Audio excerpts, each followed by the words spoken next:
Yeah, and he was the same person that used to punish me.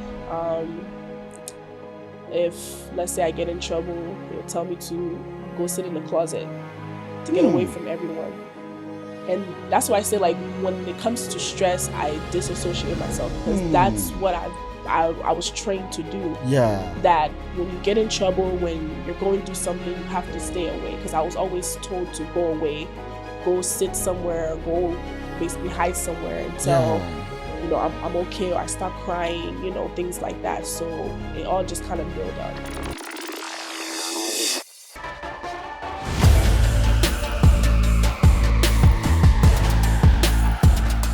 Hello, welcome to my channel. This is where we keep reality for real. My name is Gabriel, and for most of you who have been on this podcast for a while, you might have heard that I had a stroke in 2019. Actually, this program is not really on the issue of stroke, but the aftermath, which actually happened to me after I came back from the hospital, and it took my wife and my brother to be able to get me where I am currently.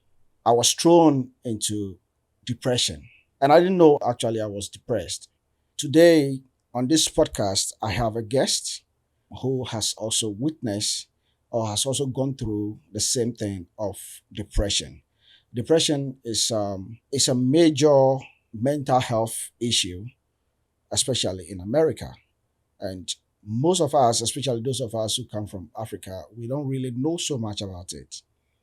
But it happens all the time. And things may happen to people, and we don't even know why the person is behaving that way. But it might be depression. And so my guest today, as a disclaimer, is not a medical doctor, is not a psychologist, but she has witnessed depression before. So she'll be speaking to us from the perspective of a lay person. Today, I'm honored to have Miss Jamesa Osei. Welcome, my dear sister. Thank you for having me. Yeah. Wow. So how are you been? I've been good. Great. I've been good. Great. Yes. I mean, I think the first time I set my eyes on you was Juan's choir. You were part of the choir, right? Yes, I used to Yes. back her. Yes. Yeah. So, and she called me to join it, but at that time I was not really well. So I didn't really, I couldn't really have the songs in my head. Okay. So I struggled, but I couldn't. So I didn't join. So I left. Okay. Yeah. So that's why I left. Yes. And then we became a friend on Facebook until I decided that, well, let me call you for this podcast. In order for people to know who you really are, I mean, I want to ask you, how were you raised? Were you raised here in Ghana or in America? Yeah, mainly most of my life I was raised here in the States. Okay. In the state of Minnesota. Okay. So that's where from my mom's side, most of my family is. Okay. In Minnesota, yeah. Okay. So you never had any education in Ghana? No, so I was actually born in Ghana. Okay. And I came to the States when I was 2 years old. Oh, 2 years old. Yeah, so I didn't really stay. Yeah, I didn't really stay in Ghana much for me to like school there, know the language. I wish I stayed there longer, but yeah, I didn't stay too long. Oh, so you never actually stayed in like you've not come to Ghana? I've not been back. So since I left at the age of 2, I've not been back. You've not been back? No. In Ghana? Wow. No. Every time I plan, it just something comes up and it doesn't work out. But I need to go. Can you speak Chi?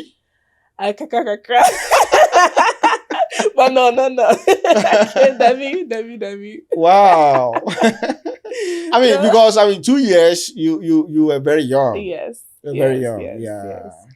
But I'm surrounded by a lot of Ghanaians, so okay. Yeah, I associate myself a lot, with the food, the language. So I hear it all the time, but I just don't know how to speak it. Okay. Yeah. Okay. Yeah. Yeah. Yeah. So you were raised here in America and yes. schooled here in America. Yes. And everything. Wow. Yeah. So I mean I don't know what to ask you. I don't know what to ask you in Ghana. Like I mean, Yeah. because 2 years is very young to Hmm. experience or to really understand what Yes. Ghana really is. Yes. Yes.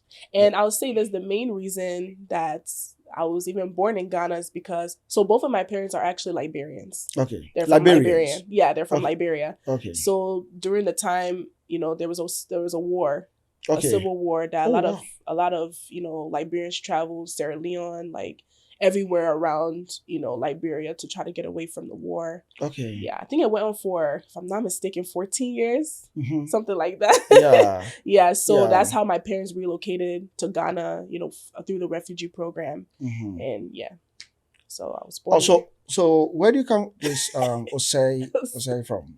That's a good question. Yeah.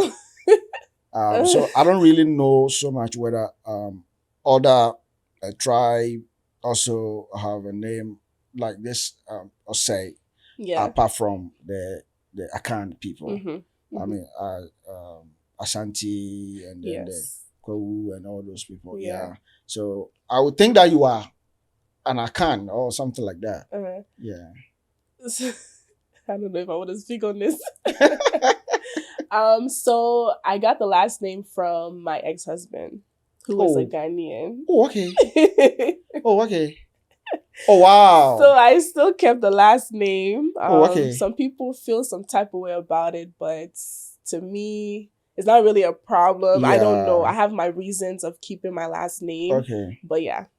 Oh, okay. So my original last name, my maiden name was Doe. Doe. Okay. That was Okay. my father's last name. Okay. Until I changed it to Oh, Osei. okay. Yeah. Oh, Like okay. Oh, so you were married? Yes. Oh, wow. Awesome. I was. Wow. And you divorced? Yeah, I did. Yes. Wow. Mhm. You single currently?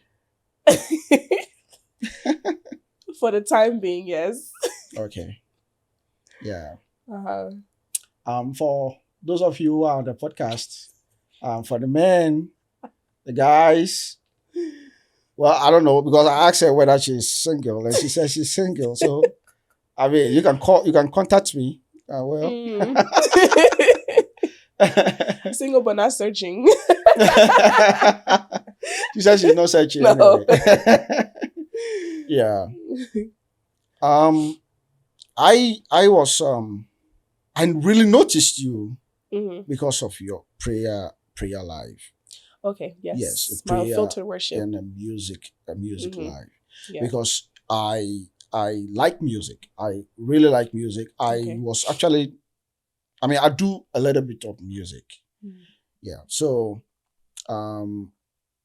anybody that does something like that, one way or the other, I get to know the person. Okay. Yeah. So I got to know you because of your music, and sometimes I go to the Facebook page. Okay. And I see what you do.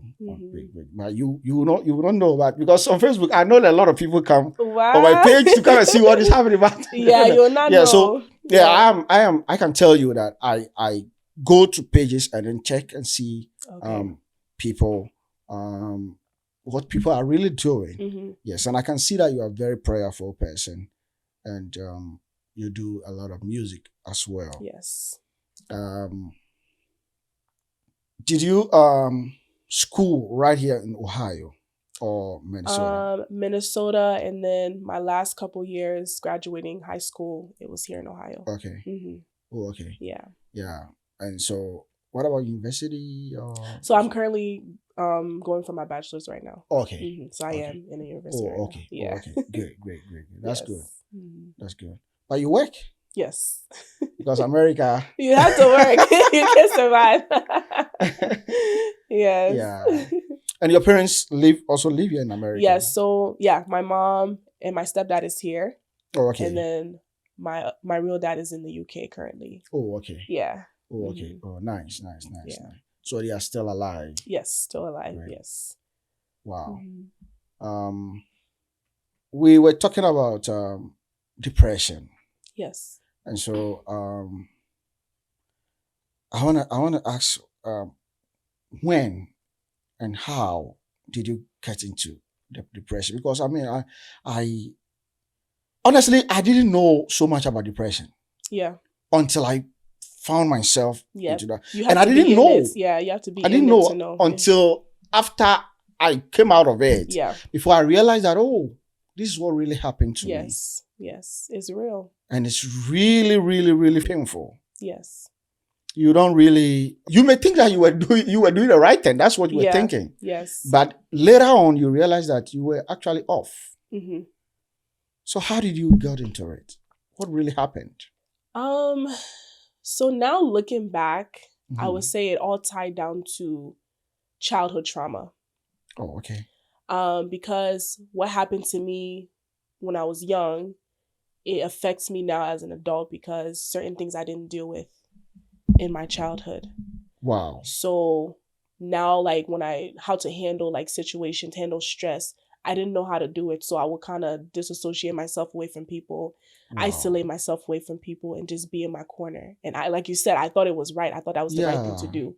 But going back to childhood, I've been through verbal abuse, physical abuse, sexual abuse. So all that kind of tied into it. So when things used to happen, like I said, I would isolate myself. So that's how I fell into depression. It all started when I was like a teenager. It started little by little. I don't want to talk to anybody. I want to be in my space. And then that's when all these thoughts will start coming, suicidal thoughts. Oh, I'm not supposed to be here. This life, this life is worth nothing. So yeah, it all ties down into childhood trauma. And many of us, we don't know about these things. And especially in an African home, it's a taboo to talk about depression. It's a taboo to talk about, suicide, suicidal thoughts and all that. So it was hard for me to come out and talk to somebody. I feel like I had to handle it myself. Yes. Mm-hmm. Wow. Yeah. So were you violent? No. You were not violent? I was never violent, but I would beat myself down because I felt like there was a lot of things I needed to do, but I couldn't do it. So I always look at myself like I'm not worth enough or there's still more for me to do. Wow. Yeah, but I was never violent. Okay. I was never violent. What about anger? I dealt with anger, but I dealt with it in a way that I just don't want people to be around me. That's it. But I was never like you said, I was never violent or like, yelling and cussing. And no, I was never like that. I've always been quiet and calm, but beating myself down behind the scenes. Wow. Yes. Mm-hmm.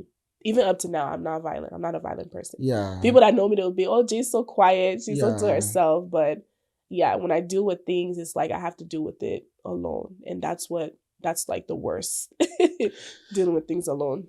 So how about decisions? Like, how do you deal with decisions? Like, what do you want to do in your life, with your life? Maybe to go to school, what programs you want to study, what kind of job, career to pursue. How were you dealing with all those things? So, I mean, I would pray about it. Most times I would pray about it. I never really had close people by me, because I didn't really trust anyone. Again, it all ties down to my childhood. I didn't trust people enough to kind of share my ideas or share decisions with. So I would just make choices and decisions on my own. If it goes well, it goes well. If it doesn't go well, I learn from it as a mistake. So that's how I used to deal with things. Yeah.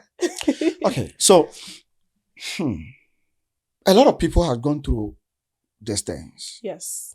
Especially childhood trauma. Yeah. But they don't really know. Yeah. Because they think that is how life is. Yes. What can you say about that? Can you tell us a little bit of what kind of abuse? What kind of abuse were you going through? Okay. Yeah. So when you were young. Yeah. So I'll go back. By who? And can you, if you can? Yeah. So I'll go back to, like I said, I came to the States when I was 2 years old. And during that time, my parents actually stayed back. So I came with family. So I was raised by family members. My mom and dad was not around. Oh, wow. And that was hard on me, especially being so young and not having my mom and dad, Hmm. to raise me and being raised by people that I don't even know. Hmm. Like I said, I trusted some people, I trusted some family members, but they betrayed me, you know. Yeah.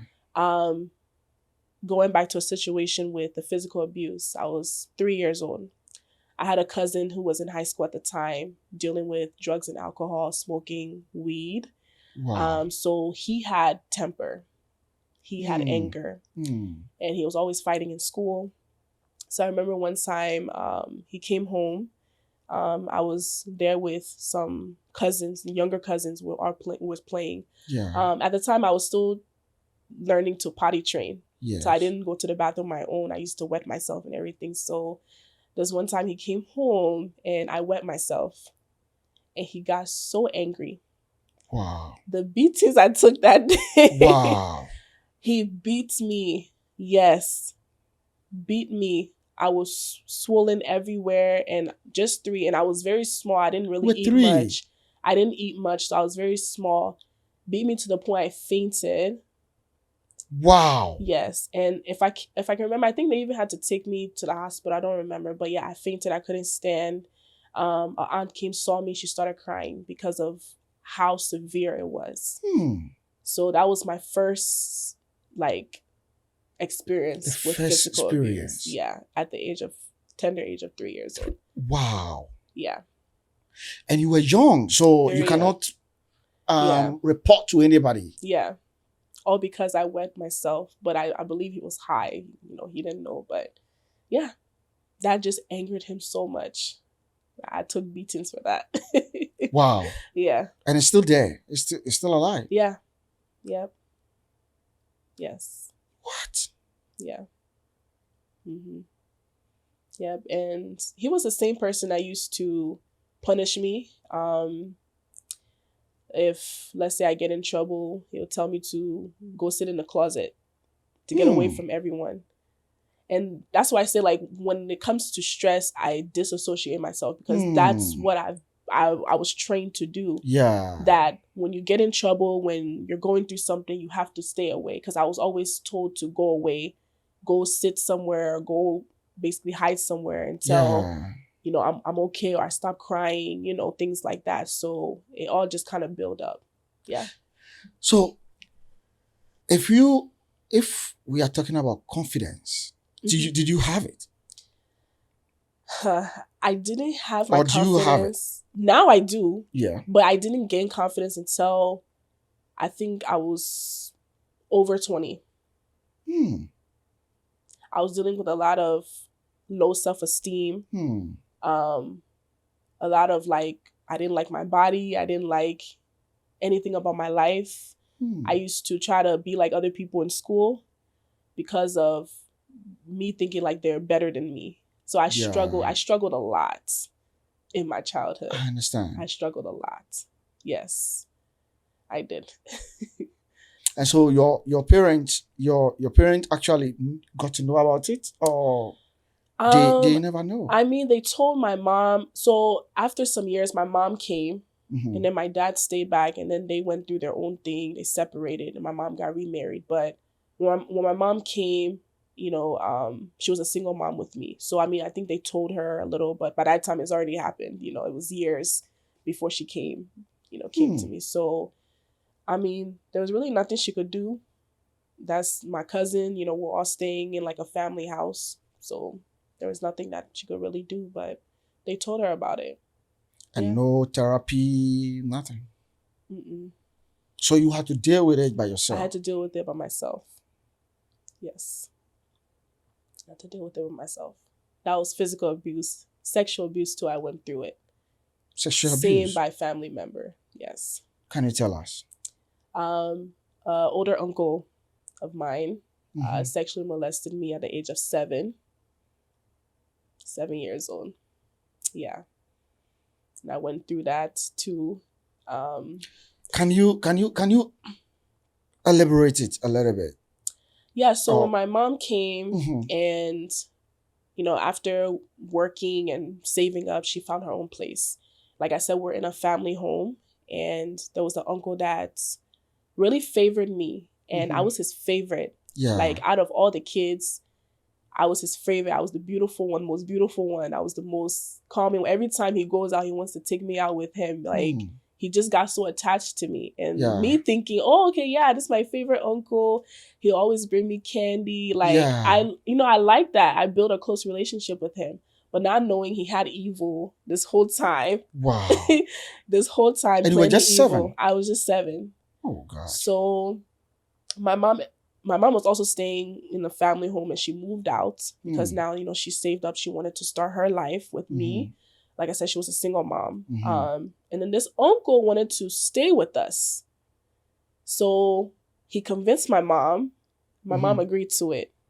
So he was staying with us in my mom's apartment. So I think it was a 2-bedroom.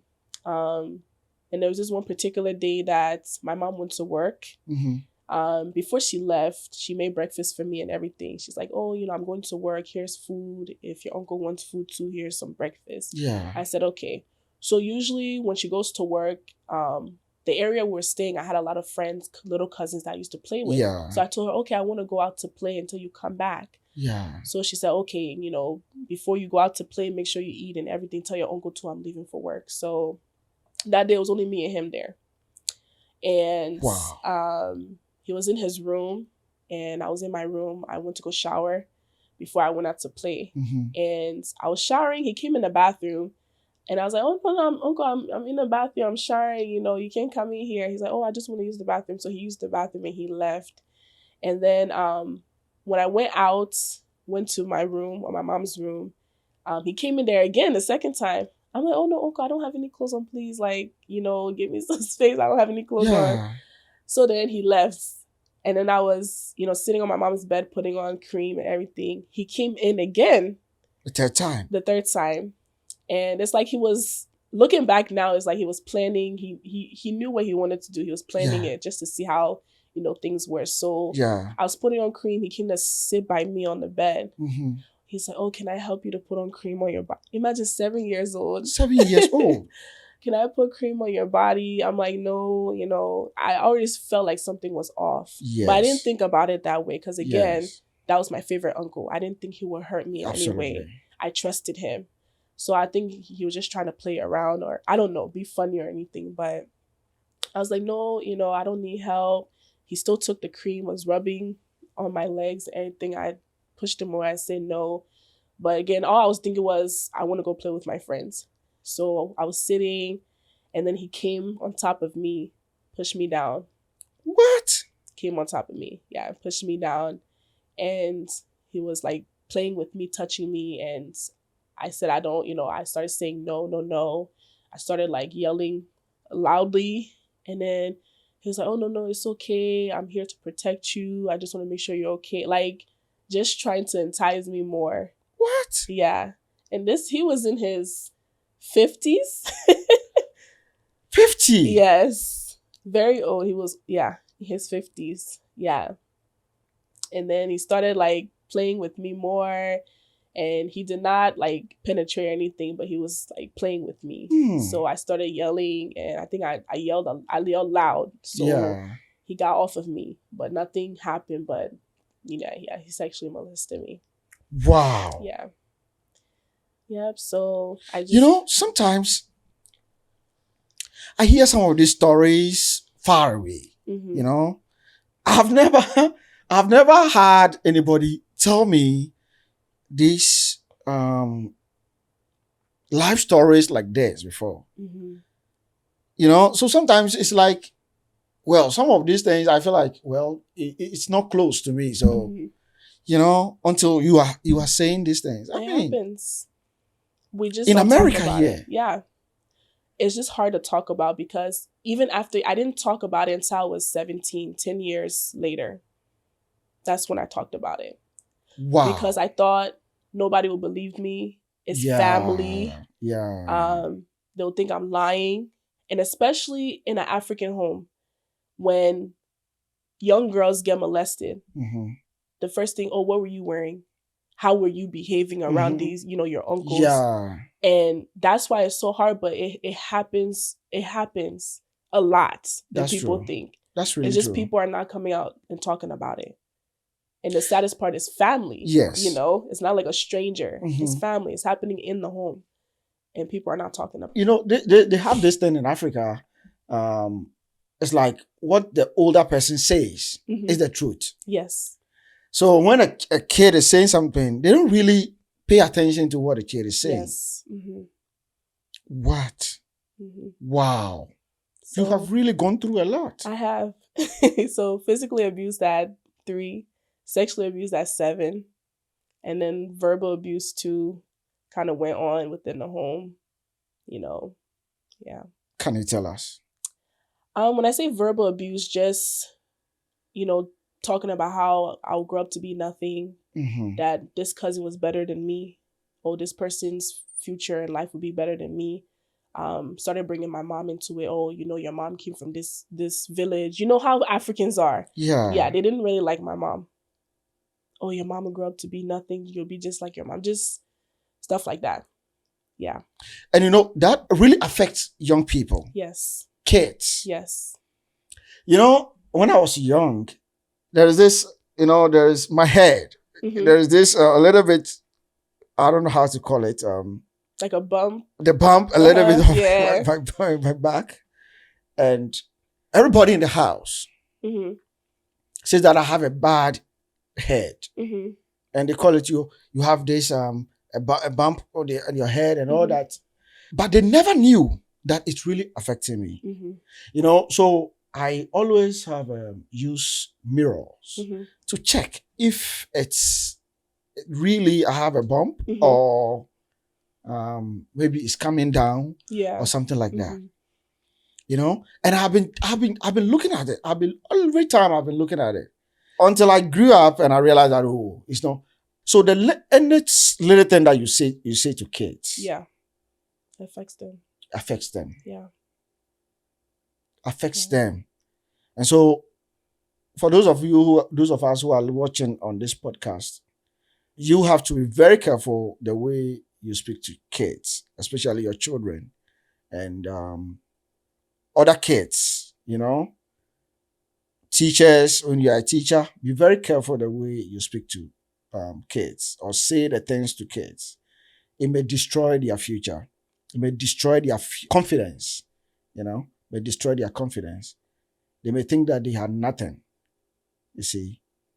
But the other day we were saying something about depression as a musician, a young musician and a worshiper. Yeah. I didn't really understand what that is. So I was waiting to ask you what really you mean about that. Okay. Yes, just to talk a little about that. I am a worshiper. I sing. You know, I sing at church. I lead sometimes. Yeah. And when I say battling with depression as a worshiper is going through depression or mental health or whatever it may be in your closed door. Yeah. But yet still doing your calling. Yes. And I'll say a lot of people also struggle with that. Absolutely. Whether it's minister, preacher, pastor, whatever. We all struggle with something. That is true. Yeah. And it's hard because now you have to try to figure out, am I dealing with the spiritual aspect of this thing? Or am I dealing with the physical aspect of this thing? Spiritual is good, you know, building your relationship with God, you know, reading the word, praying. But sometimes we focus a lot on that. I'm not saying it's not good. Yes. But we neglect the physical. Yeah. We neglect our mental health. We neglect, you know, taking care of our bodies. Absolutely. We're also in the physical being. We're in the physical body. So you have to take care of that as well. Yes. So when you come out as a worshiper or preacher or whatever and you say, oh, I'm getting therapy or, you know, I'm taking meds or whatever it may be to help, you know, you kind of you get looked down upon like, okay, you say you're leading people into worship, but why are you saying you're also dealing with depression? Why are you talking to a therapist? And I'm like, okay, I mean, yes, I have a calling upon my life, but if I'm going through something and there's help, and I believe God gives grace to everyone, whether it's doctors, lawyers, whatever, God gives grace to everybody that handles whatever they're supposed to handle.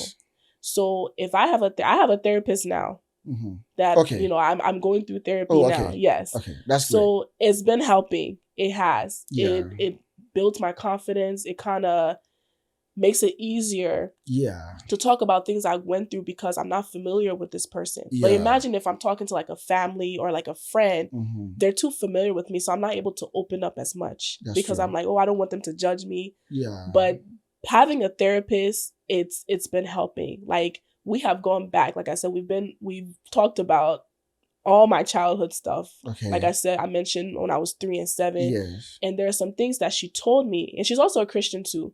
So, she can implement, scriptures, and we pray Yes. together and everything. Yes. But she also, dived deep into things that she went to school for, how to do with things in a therapeutic way. Yeah. So it's been helping a lot.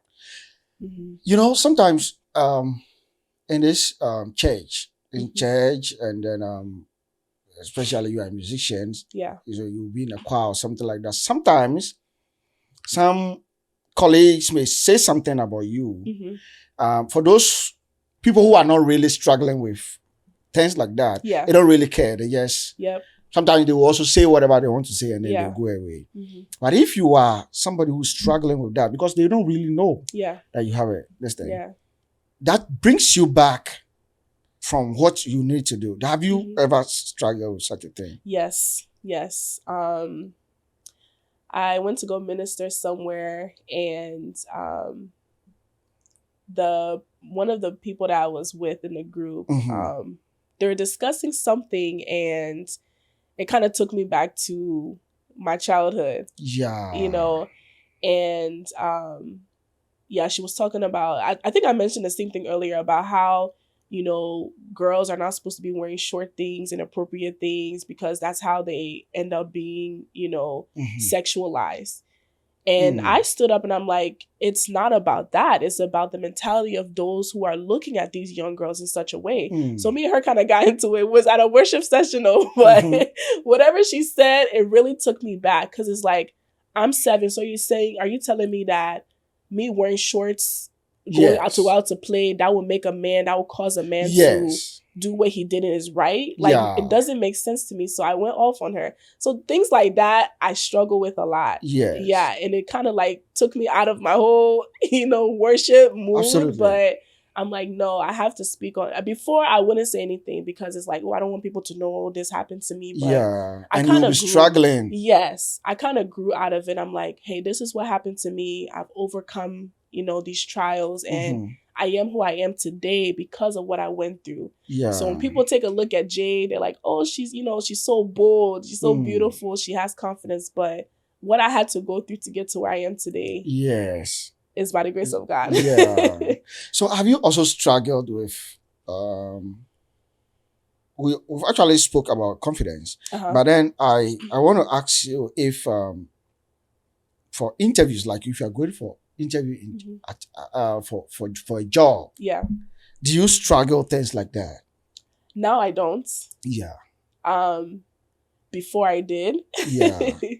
Because there are people who are very confident when they go for interview, even when they are not even asked, they just talk and they just because I personally struggle things like that. You see, I know the whole thing. But if I meet somebody and I have to express myself, then everything just vanishes in my head like that. Is it a kind of how do you call it, depression, or is it a factor of depression? I wouldn't say depression, but I'll say like low self-esteem. Okay. Because whenever I'm going for interview, I always look at it as if I'm doing them a favor. They need me. So I wouldn't really like focus too much on it. Like I'm bold enough to go and answer every question because I'm like, okay, they're the one that need people to work for them. I don't really need them, if that makes sense. So I would say it's a factor of low self-esteem, not depression. Because depression goes deep. Okay. So depression Mm-hmm. and low self-esteem, Yeah. low self-esteem, Yeah. is it the same thing, or do they have do they work together hand in hand? They work work in together. hand? They work together hand in hand, because when I went through my stage of depression, Mhm. there'll be times that I didn't want to eat. I didn't want to take a shower. I'm being real. This is how depression is. I didn't want to clean. Yeah. I felt like the world was falling apart. I felt like no one cared about me. I was by myself. I was isolated. And depression, yeah, get to a point where, you're having suicidal thoughts. Oh, I just want to end it all. That's how bad it can get. Yes. That's how bad it can get. Yeah. Mm-hmm. Yeah. Let me according to 2021 national survey on drug use and health, that is NSDUH, 8.3% of the US adults Mm-hmm. had at least one major depressive episode in the past year. 15%, that is 3.7 million of youth in America here are struggling from depression. Yeah. 8%, that is 21 million people in America, like, I mean, the adults are struggling from depression. Yeah. Yeah. That's very bad, right? It's very bad. And I work in the healthcare, so okay. I've worked with, I've worked in mental health. I work in behavioral health, and the type of people that come in for all these depression, anxiety, like, it's a lot. And it doesn't matter who you are. I've seen doctors, I've seen lawyers, I've seen pastors, I've seen like millionaires, but because of depression, it put them in that state of being homeless, losing jobs, losing careers, even losing wives, family, because of depression. So it's really, it's a serious issue. Mental health is a serious issue. That's why I said earlier, if you know that you're going through these things, get help. Get help. You being a Christian doesn't have anything to do with it, because people see it as a sin. Oh, you have a therapist, you're talking. Yeah, you can consult with God, but like I said, God gives grace to these type of people to handle this kind of, the same way God give grace to doctors, to take care of you, to give you meds, surgeons to go, help you with your surgeries. Therapists are there. The help is there. If you're going through mental health, depression, anxiety, whatever, get the help you need before it's too late. Wow. People lose their lives to this thing. Yeah. So, yeah. So, suicidal. You were talking about suicidal, and I mean, I've not gotten to that level. I've not gotten to that stage. I mean, thank God, my wife and my brother. My brother was in Ghana, but he was always, sometimes the whole day, he was on the phone speaking with me. So it really helped. Yeah. So I didn't remain in the state for a very long time. Yeah. Yes. But it means that you need somebody. Yeah. Because one thing is that if you are in that state, you will not know that you are in that state. Yeah. How were you able to you actually said that you had a therapist. But even before you had a therapist, how were you able to deal with it? Some were very fast. Yeah. Giddy, giddy, giddy, giddy, like all of a sudden, then it happens all of a sudden. And some, it takes a long time, but slowly. Yeah. And it takes a very long time. Am I saying the right thing? Yeah. Yeah, I get it. Yeah. And yours was like a very long time. It took a very long time. Yeah, it took a very long time. So how were you able to handle with it? Mostly just thinking back at like my teenage years, I knew that I was in some type of state, but I didn't like, back then I didn't know it was depression. Like you're saying. You really don't know what it is, but you know something is off. Yes. Like, I don't want to be bothered by no one. Oh, just leave me alone. Like, let me just go in my room. I'll start playing sad sad music, laying on my bed. Like I don't know. I just let the days go by. I can say I didn't talk to anyone. I didn't have close friends. It's just by the grace of God. I really don't know how I went through all this because I didn't have anyone to talk to. Even my parents were there. My parents knew, there's changes in me, but them too, they didn't pay attention. They thought, oh, she's just a teenager. That's how teenagers are. But yeah, I just kind of went through it by myself. Yeah. I know you don't want to talk so much about like relationship issue and all those things, but if a little bit of how, or in the surface of it, how were you able to deal with things with relationship? At that time I had someone. Okay. So I confided in them. Okay. So that person being there with me, it helped. Okay. So if I was getting to a episode or a stage of, depression or, everything, like we'll pray together or sometimes we'll go out. Okay. So it helped. All right. Yeah. So that helps. Yes, I had someone there with me. Yeah. Yeah. So then that was a little bit of yes. a comfort. Like it really comforted you for a while. Okay. Yeah. All right. And what about your parents? Your mom, did they do anything to help? Because I'm trying to we are trying to help people. Yes. You see? So even though I know that you don't really want to go so much into there are some of the things we don't want to talk about those things on camera. Yeah. But so that people who are struggling. Yeah. Because like we said, when you are into that state, you don't really know. Yeah. But somebody watching the podcast will tell, am I struggling from depression? You see, is that what is really happening to me? Yeah. Because sometimes I know there are several ways of, there are different ways people react to it. Yes. Some people are very angry. Yeah. Some people are sad, or even when everybody is supposed to be happy, they are kind of sad. Yeah. And they don't really know what they are sad about. You see? Yeah.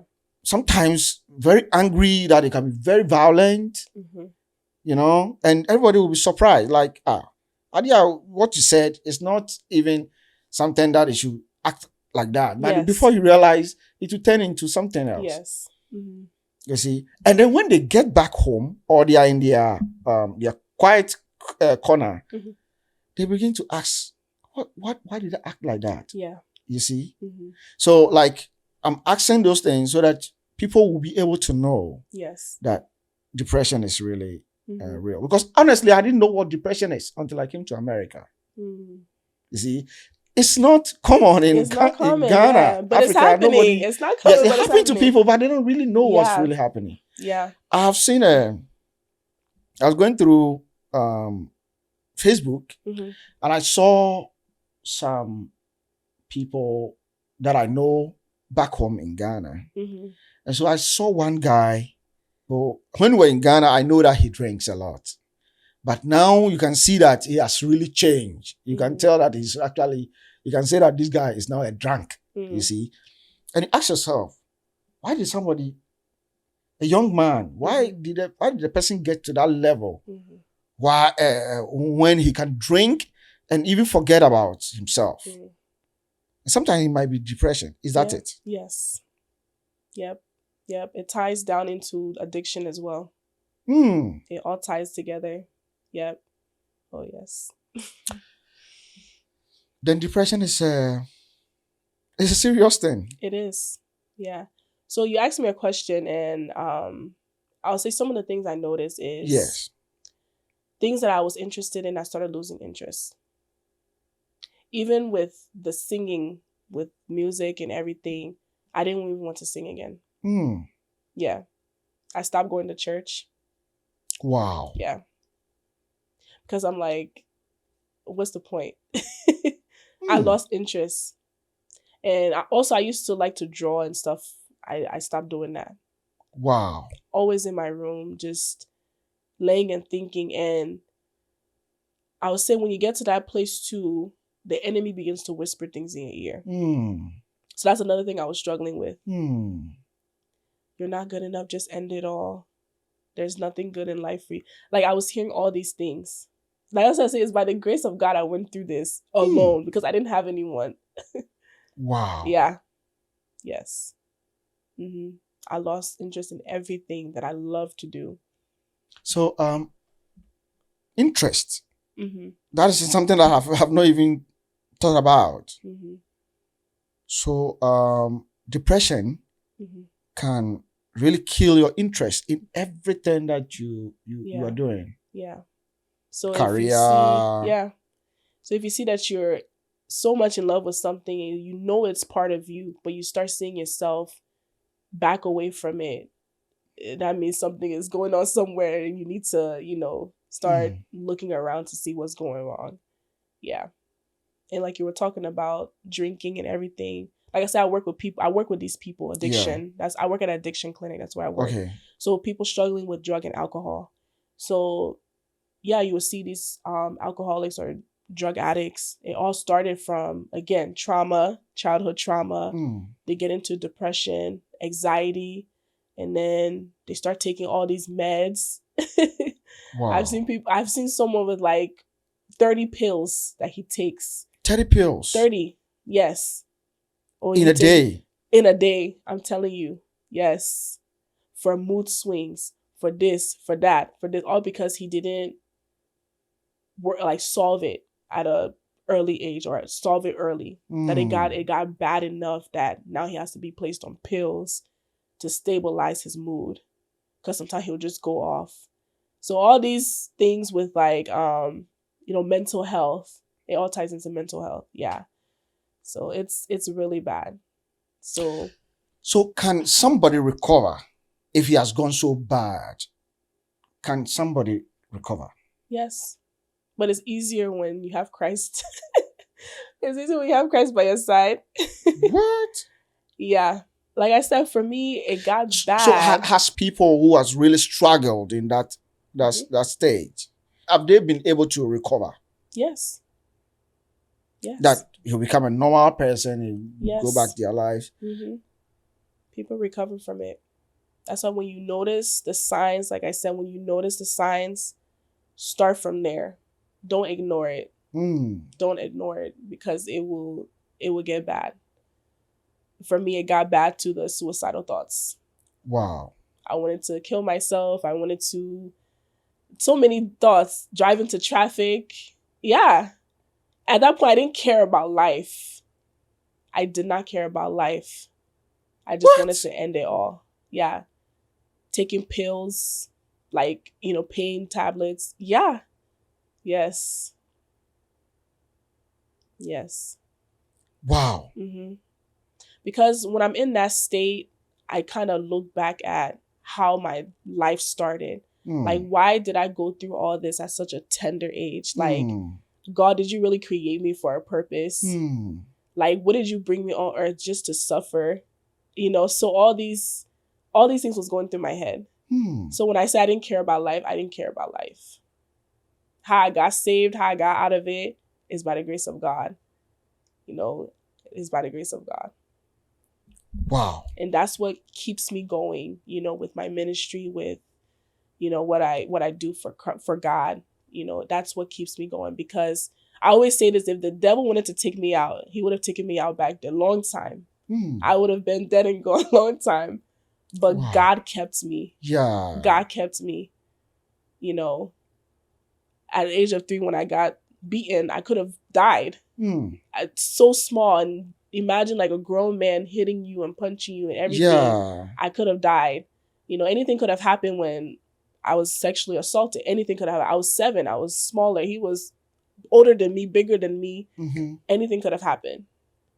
And so many other things. But God kept me. And that's why I'm still here. So that's why I keep pushing. Yeah. Yeah. And believe it or not, it still comes here and there. Even though I've overcome it, even though I've, I challenge myself that even when I have these thoughts, I'm not going to allow it to take over me. It still comes. The devil still tries me sometimes here and there. Wow. Oh, yeah. Especially if, let's say, there's something I want to accomplish in life or something that I'm planning to do and it doesn't go well. All those whisperings come all the time. You see, you didn't make it. But I'm like, no, I just tune it out. I'm like, no, God has a purpose for me. I'm still here. He has a purpose for me. Yeah. Wow. Yes. Mm-hmm. You know, there are celebrities Mm-hmm. who suffered Mm-hmm. depression. Yes. Somebody like DJ Khaled Mm-hmm. was talking about depression. Mm-hmm. And I didn't know, at that time, I didn't even know what that is. Like, Yeah. I was like, what is he talking about? You have money, you have fame, you have everything. Yeah. What?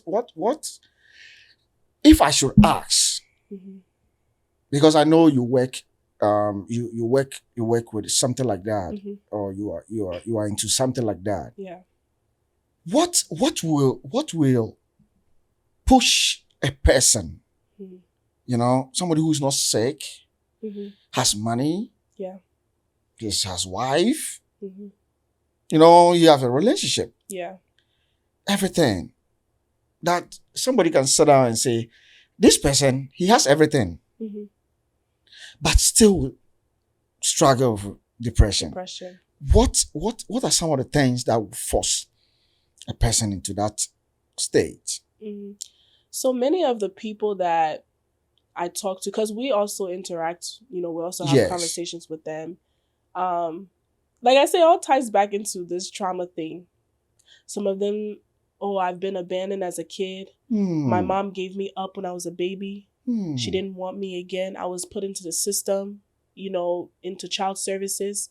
So it all starts from childhood. Many of these people, like I said, some of them, doctors, money, they have money, lawyers. Yeah. There was a pilot one time. Yes. But it all started from childhood. Wow. All started from childhood. I would say 100%. It didn't start from, as them being an adult. No, it all started from childhood. Their mom and dad were drug addicts.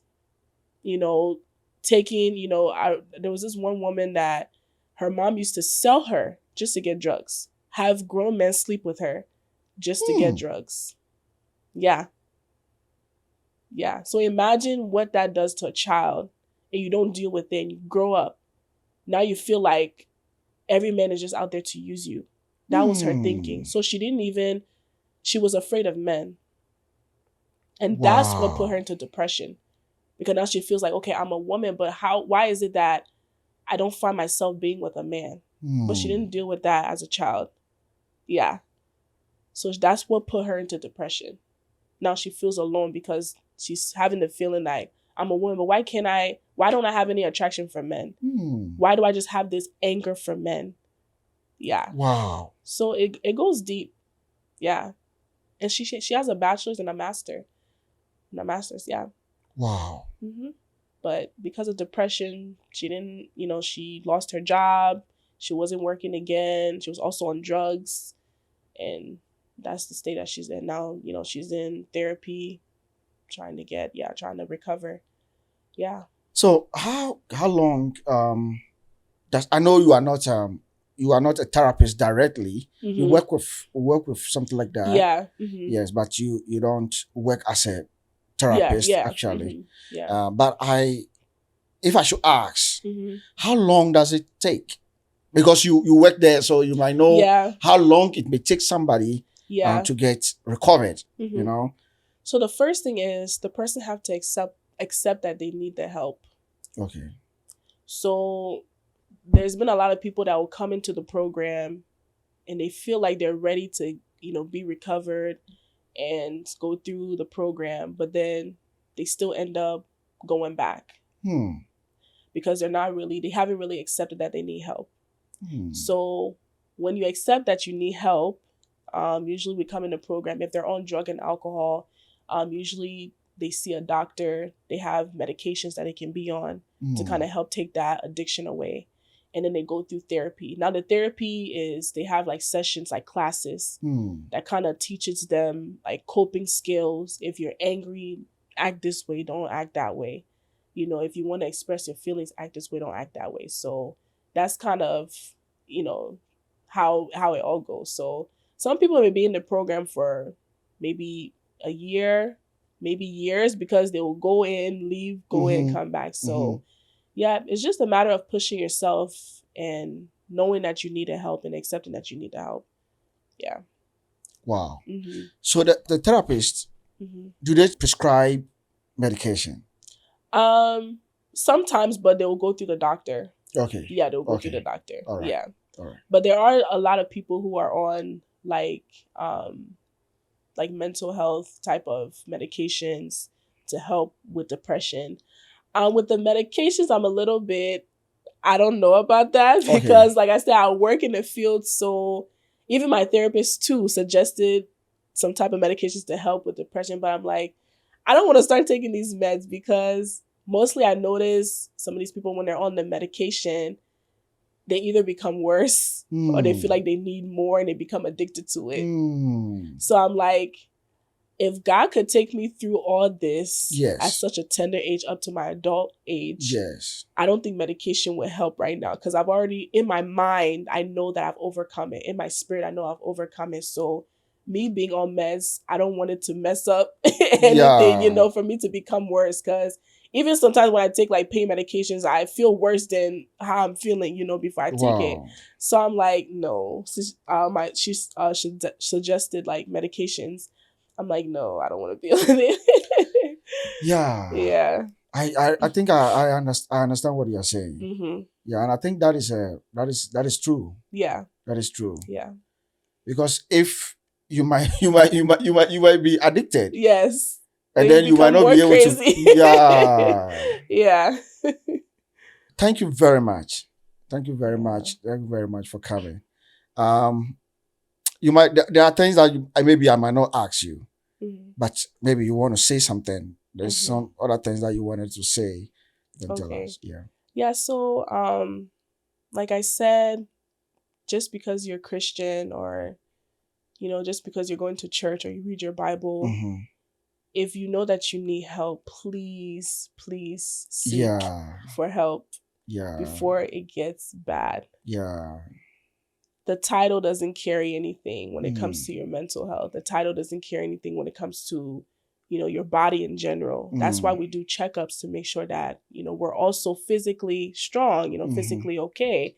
You cannot abandon the body. You cannot abandon your mental health just because you're a Christian, you're a minister, you're a pastor. No, it's necessary. Yeah. So I will, advise that if you see signs of depression, if you see signs of, disassociation, like I said earlier, things maybe you were interested in and now you don't, all of a sudden you lost interest. Yeah. Maybe you were an outgoing person and all of a sudden you want to be alone, you want to isolate. So those are signs. Okay. So seek the help. It's okay to talk to a therapist. It's okay to get the help that you need. Yeah. God is there, yes, but God gives grace to those that can help you. Yeah. So it means that not you personally, but if you find somebody who is kind of off from who the person used to be, it means that it might be something wrong. It might be something wrong. Yeah. And then you have to help the person to get assistance. Yes. Yeah. Yeah. Wow. So this is my story, battling with depression as a minister or a worshiper. Yeah. Yes. Wow. Thank you very much. You're welcome. Thank you so much. Thank you very much for coming. And thank you, podcast. Thank you, audience. She has said it all. One thing she has said from the beginning is that if you find somebody who is off, a friend who is like active, but all of a sudden seems to be off a little bit, kind of retracting from what he used to be, don't leave the person alone. Try and find out what is really happening, because it might be something very dangerous. Yes. And then as you find out, you'll be able to help the person. So thank you very much. And please keep subscribing to the channel And another day, as I always say, another day, we'll see you again. Thank you very much. Bye. 창밖엔